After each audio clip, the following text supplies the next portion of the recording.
last but not least, I'm John Bair. This book came about because several years ago, I cold called the Institute of Technology. Had 20 some years in law enforcement when I called.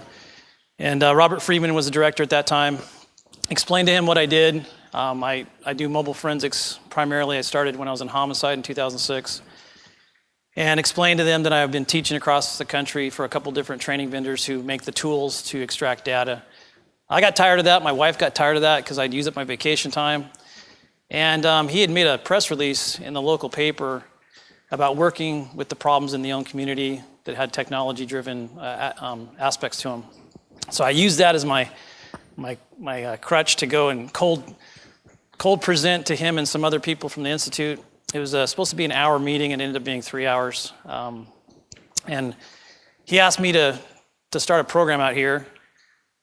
From the start, it was from the ground up. And I wrote my own manuals, which are constantly updated. It's 3 classes. It's a basic class, an intermediate, and advanced.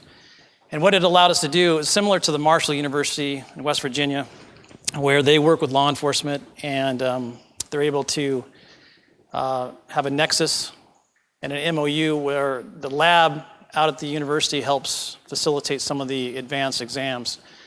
And what that does for law enforcement is law enforcement's constantly broke. They never have money. I'm constantly looking for new tools and toys and equipment to get into these phones. And by working with the Institute of Technology, I started a program out here. They buy the tools, and then when we're not in class, we have an MOU where we get to use these advanced tools to get into some pretty complex extractions. And so this is my first time. This is my second book. I co-authored a book in 2016, Hiding Behind the Keyboard, with another investigator, Brett Shavers. That was just a couple chapters on mobile forensics. That book was primarily on the Tor and the Onion router and how you can hide your identity when you're on the internet and do bad things with that. While I was writing that book, the author or the publisher asked me to write my own book. It's not a small book. It's about 228 pages and lots of pictures. There's an online companion guide. But I was kind of ill prepared for this. I knew I was coming to this, and then yesterday I get this email that we have a 5-minute presentation. So I'm gonna make this real quick. I wrote a little thing to kind of illustrate.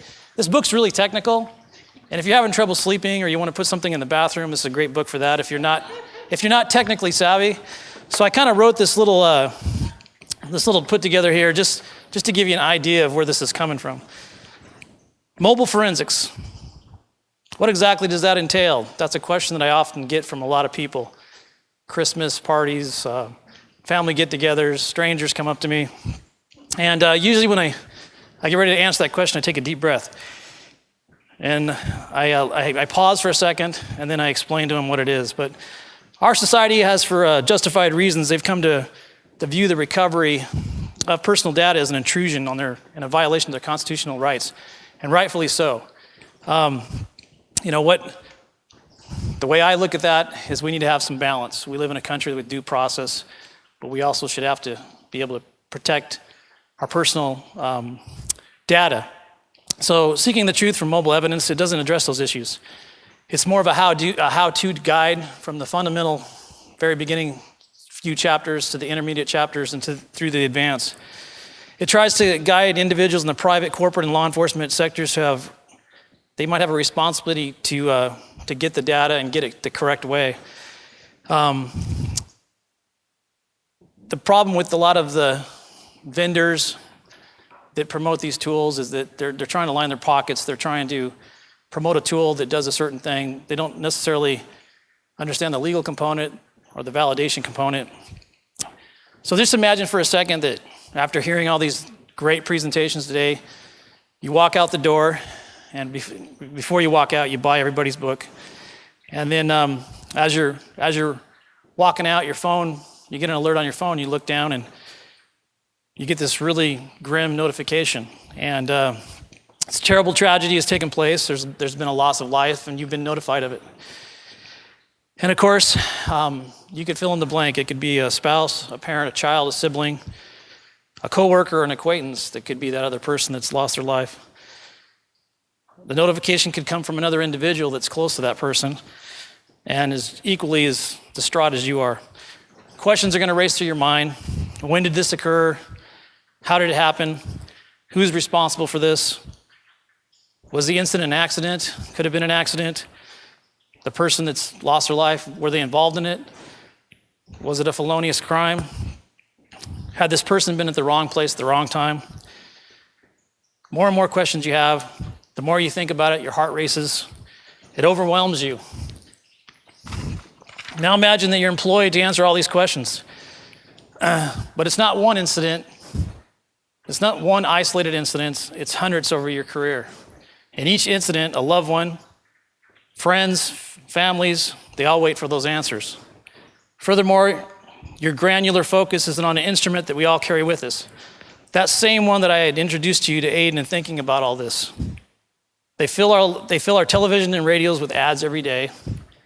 We can't leave home without them. Some of you in this room may be looking at yours right now, preoccupied with answering an email, text, or updating yourself on social media. They have become our own individual electronic DNA.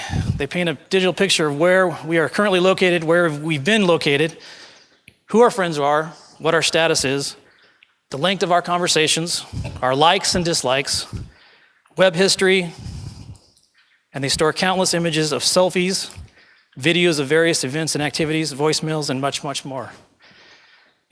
We secure our Androids, our iPhones, and other devices with gesture patterns, pin locks, fingerprints, and facial recognition. As we travel through our life without any control, tragedy seems to happen. So if we go back and I ask you to imagine, and continue to imagine, remember that you're tasked to look at all these answers. You're called upon through correct judicial process to open the locked electronic DNA containers. You use specialized equipment that no one has ever heard of. You spend countless hours under a microscope, repairing, soldering, and fixing devices pulled from salt water, fires, and even humans of a decomposing body. You remove small memory chips from cracked main boards. Their chips are as small as a person's pinky fingernail. You learn about specialized language encoding and how phones store data. Terms like wear leveling and garbage collection have become part of your vocabulary. You're able to locate deleted artifacts which are rebuilt and eventually understood by juries. Then, if you do all this correctly, imagine that you're able to answer the most important question of all of them. Why did this tragedy happen? So this book is all about that, how to get that answer that someone needs. Thank you for your time.